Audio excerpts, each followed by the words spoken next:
There's no I in team.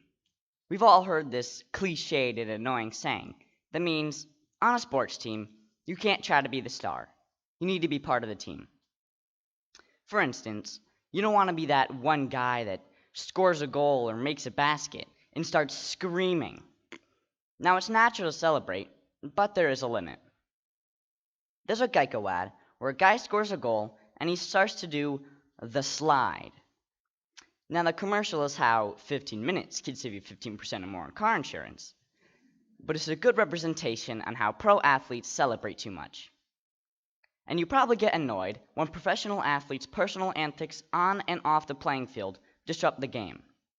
Like when a pro athlete dates a Kardashian, then cheats on her, then gets back together.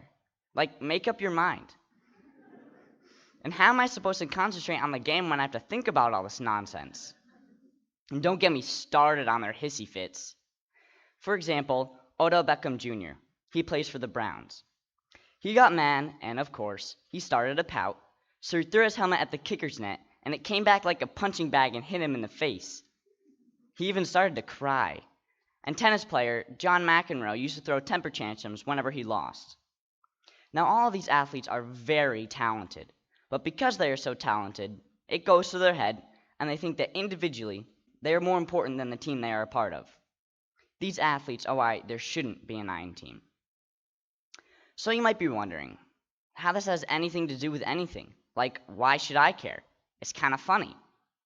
For one thing, if a young child is watching sports and their favorite star starts to have a fit, they might start acting like this.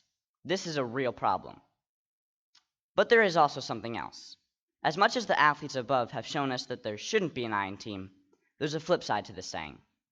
What if we completely take the I out of team? What if we forget that the players are people? Now, I've been playing soccer since I was 2 or 3, and I've had some different experiences with different coaches. Some who cared about me as an I, and some who haven't. There's one coach who totally didn't care about us as individuals. He only cared about the good players, or the players with natural ability. He told the decent players to go over there and pass for 30 minutes.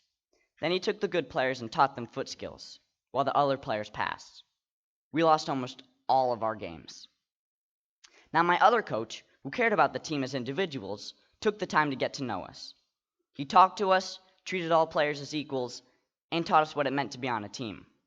We had the same team for a while, and we even had an undefeated season. Maybe if my other coach had done the same, gotten to know the team, we would have been more successful.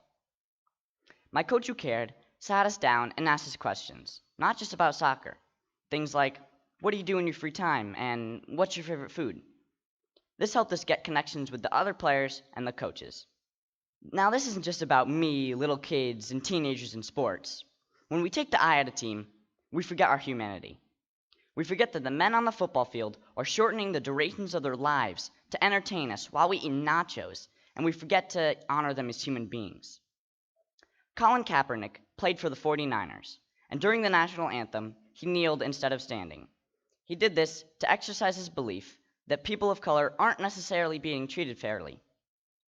Many people judged him, and he was even kicked out of the NFL. And basketball player LeBron James plays for the Los Angeles Lakers. And during an interview, he talked about politics. Later on social media, he was told to shut up and dribble. What if my coach who cared about me as an I told me to shut up and dribble? Would I be the same person as I am today? Confident enough in my beliefs to stand up and do this talk? Maybe not. There has to be an I in team. Thank you.